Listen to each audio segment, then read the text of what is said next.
নামতেছে এখন আবার কথা বলি আমি যা বলি সেই প্রশ্ন উত্তর না দিয়ে আচ্ছা আগে ডিম অটোমেটিক্যালি আকাশপথে এমনি এসে আপনার এখানে নেমে যেত ৫৬,০০০ আর ২৫,০০০ কত হলো ৭,৭৬০ ডিমের তথ্য আপনি দিলেন বাকি ডিম কোথায় গেল আপনি পাকা ক্যাশ মেমো দিচ্ছেন না কেন প্রতি ডিমে ৮০% লাভ তাও না অসম্ভব স্যার ৮০% আমি লাভ করছি না স্যার 80% লাভ আমাদের এখানে ৬০,০০০ বলছেন ১ লাখ ওগুলো বিক্রি হয় না মানে যে পরিমাণ মাল বিক্রি হয় ওই পরিমাণ এখানে কি পরিমাণ আছে আপনার এই যে মাত্র এখন নামতেছে এখন মাল আবার কথা বলি আমি যা বলি সেই প্রশ্ন উত্তর না দিয়ে ২৫,২০০ আমি বলছি কি পরিমাণ আছে ২৫,২০০ ২৫,২০০ আমাদের একটু গণেন তো দেখি কি পরিমাণ ডিম আছে আর আজকে আসছে হচ্ছে ৬০,০০০ না না আজকে ৫৬,১৬০ টোটাল লাল সাদা আর হাঁসের ডিম মিলে ৫৬,১৬০ আর এখানে আছে ২৫,০০০ তাহলে কয় হাজার হলো ৫৬,০০০ আর ২৫,০০০ কত হলো জি না টোটাল ৫৬,০০০ টোটাল ৫৬,০০০ থেকে ২৫,০০০ এখানে আছে ওইখানে নাম ২০,০০০ গাড়িতে আছে ২০,০০০ ওই দোকানে নাম এখন আমাদের কাছে আপনি বলেন দয়া করে সেটি হচ্ছে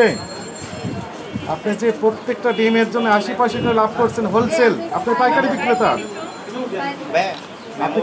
আপনি কি খুচরা বিক্রেতা না পাইকারি বিক্রেতা আমাদের তো সকাল থেকে এখন মাল ছিল না স্যার এই মাত্র আসলে আপনি বিক্রি করেন তার ক্যাশ মেমো দেখান দেখান এইটা জি আজকে কয় তারিখ আজকে হলো ৪ তারিখ ৪ তারিখের একটা ক্যাশ মেমো দেখান স্যার আমরা সকালের মাল ছিল না আমাদের এই মাত্র আসছে মাল এখন কয়টা বাজে এই যে মাত্র আসছে গাড়ি ১টা ৩ বাজে এখন এই মাত্র আসছে স্যার আপনি বললেন যে সব দিন বিক্রি হয় না কিছু দিন থাকে সেদিনগুলো কোথায় গেল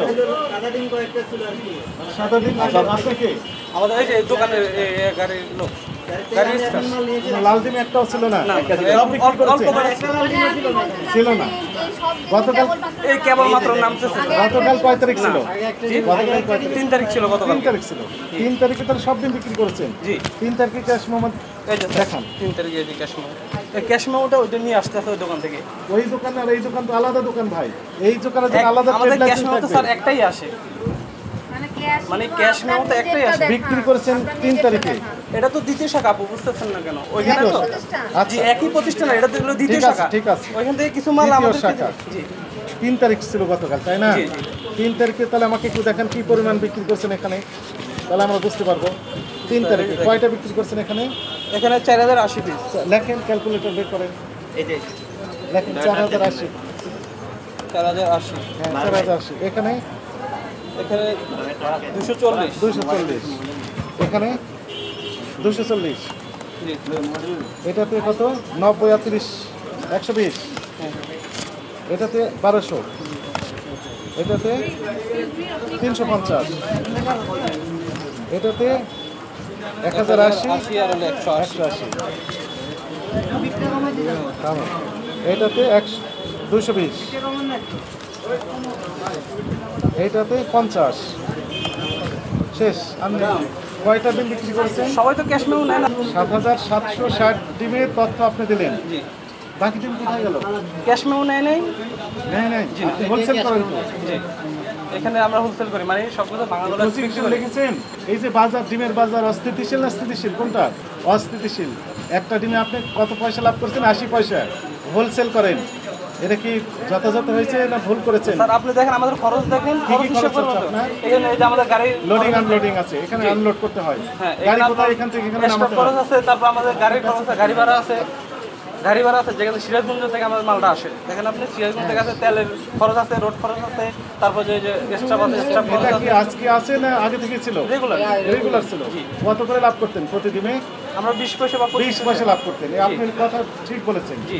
আজকে 80 পয়সা লাভ করলেন কেন এই যে খরচ 60 পয়সা অতিরিক্ত লাভ করলেন কেন স্যার এর মধ্যে খরচ বাদ দেন দেখেন আমাদের কত করে আবার কথা বলে আপনি তো 20 পয়সা আগে লাভ করতেন তো এর ভিতর সব খরচ ছিল না না না এটার ভিতরে ছিল না ওটার বাইরেই সব আগে 20 পয়সা লাভ করতেন জি এখন 80 পয়সা কেন এটা খরচ যে পরিমাণ খরচ ওই পরিমাণে যে পরিমাণ খরচ সেই হিসেবে লাভ বেশি করা লাগতেছে এখন। যে না আমাদের 100 রুমে আমরা মনে করেন আমাদের স্টাফ সহকারে আমরা 20 টাকা করে আচ্ছা আগে ডিম অটোমেটিক্যালি আকাশপথে এমনি এসে আপনার এখানে নেমে যেত কেরিং তো আমরা ধরতাম স্যার আমরা কেরিংটা বাদ দিয়েই বলি আমাদের লভ্যাংশটার কথা আগে আগে যে গাড়ি ভাড়া দিয়ে তো আসে গাড়ি ভাড়া দিয়ে তো আসে গাড়ি ভাড়া দিয়ে আসে স্যার আমরা তো ওভাবে তো অধিক লাভ করতেছি না স্যার আমরা দেখেন এটার উপর তো আমাদের খরচটা হিসাব অধিক লাভ করেন স্যার। করছেন আপনি প্রত্যেক দিন 80 পয়সা লাভ এটি অধিক নয় এবং আপনার ডিমটা আমরা এখন নিলামে বিক্রি করে দেবো স্বল্প রেটে আপনি একটু দেখেন স্যার আমাদের আগেকার rate- ক্রয় মূল্য কত, আমরা কত বিক্রি করতেছি, আমাদের কেরিং খরচ কিভাবে 20 পয়সা লাভ রেখে বিক্রি করতে হবে। আপনি বলেন 15 লাভ, আমরা 5 পয়সা বেশি দিই। টাকাগুলো আছে আপনি পাকা ক্যাশ মেমো দিচ্ছেন না কেন? পাক্কা বলতে স্যার 7,000 ডিমের ক্যাশ মেমো আমরা পেয়েছি গতকালে। বিক্রি করেছেন কত হাজার ডিম? স্যার এখানে 23,000 মাল বিক্রি হয়েছে, কিন্তু সবাই তো স্যার মেমো নেয় না। আমরা তো দেই, আমরা তো দেওয়ার জন্য মেমো দিচ্ছেন প্রস্তুত। না কেন? আমরা দেওয়ার জন্য আমরা অবশ্যই যারা প্রস্তুত, নিচ্ছে, কিন্তু যারা আমরা নিচ্ছে না দেওয়ার তাদেরকে আমরা জন্য কিভাবে মেমোটা, যে কাস্টমারগুলো আমাদেরকে মাল ক্রয় করছে এখান থেকে তাদেরকে তো আমরা মেমো দিচ্ছি, তারা মেমো নিচ্ছে। আর যারা নিচ্ছে না তাদেরকে তো আমরা স্যার ইয়ে করবো। নিচ্ছে না মেমো। হ্যাঁ, অনেকেই মেমো নিচ্ছে না। আজকে কোনো ডিম বিক্রি করেন এ পর্যন্ত? না, আমাদের সকালে আবার কথা বলেন, আপনাকে জিজ্ঞেস করি নাই তো, বলেন। আমাদের কালকের কিছু সাদা ডিম ছিল, এখানে আছে কোনো কিছু আমি অল্প যা বলছি স্বল্প। সেই question আমি ছিলাম না এখানে স্যার, আমি ওরা দোকানদারি করছি, আমি ছিলাম না স্যার। থাকে না। আপনি এখানে স্যার, আমি যদি 5 পয়সা আমি যদি ওভার অন্যায্য করে থাকি, অন্যায় করে থাকি, যা খুশি সাজা দিবেন, যা খুশি বলবেন স্যার। প্রতি ডিমে 80 পয়সা লাভ তাও না, অসম্ভব স্যার, 80 পয়সা আমি লাভ করছি না স্যার, 80 পয়সা লাভ করি না লাভ করলে স্যার। আপনার স্যার একটা মিনিট স্যার, আপনার একটা আপনার মিনিট কথা শুনেন, এখন স্যার। আমরা আপনার কথা অনেক শুনেছি। না, আমি তো কথা অফিসে শুনবো। কথা বর্তমানে ডিমের যে কৃত্রিম ক্রাইসিস তৈরি করে অত্যধিক দাম নেওয়ার যে অসৎ প্রবণতা সেটি লক্ষ্য করা যাচ্ছে। এরই আলোকে এই মিরপুর 1 নম্বর শাহালি মার্কেটে কয়েকটি ডিমের আড়ত পরিদর্শন করা হয় এবং সেখানে যেটি দেখা গেল যে 12 টাকা 60 পয়সা প্রতিটি ডিম ক্রয় করে 13 টাকা 20 পয়সা, অর্থাৎ প্রতিটি ডিমে প্রায় 80 পয়সা করে লাভ করা হচ্ছে। এটি অত্যধিক হয়ে যায়, যেহেতু এটি পাইকারি আড়ত। এই পাইকারি আড়তের 13 টাকা 20 পয়সা ক্রয় করে একজন ক্রেতা খুচরা পর্যায়ে প্রায় 15 টাকা করে বিক্রি করছেন। এইটি অত্যধিক লাভ হয়ে যায়। এই কারণে একটি প্রতিষ্ঠানকে জনস্বার্থে পরবর্তী নির্দেশ না দেওয়া পর্যন্ত সকল প্রকার কার্যক্রম স্থগিত রাখার নির্দেশনা দেওয়া হয়েছে। জনস্বার্থে আমাদের অভিযান অব্যাহত থাকবে।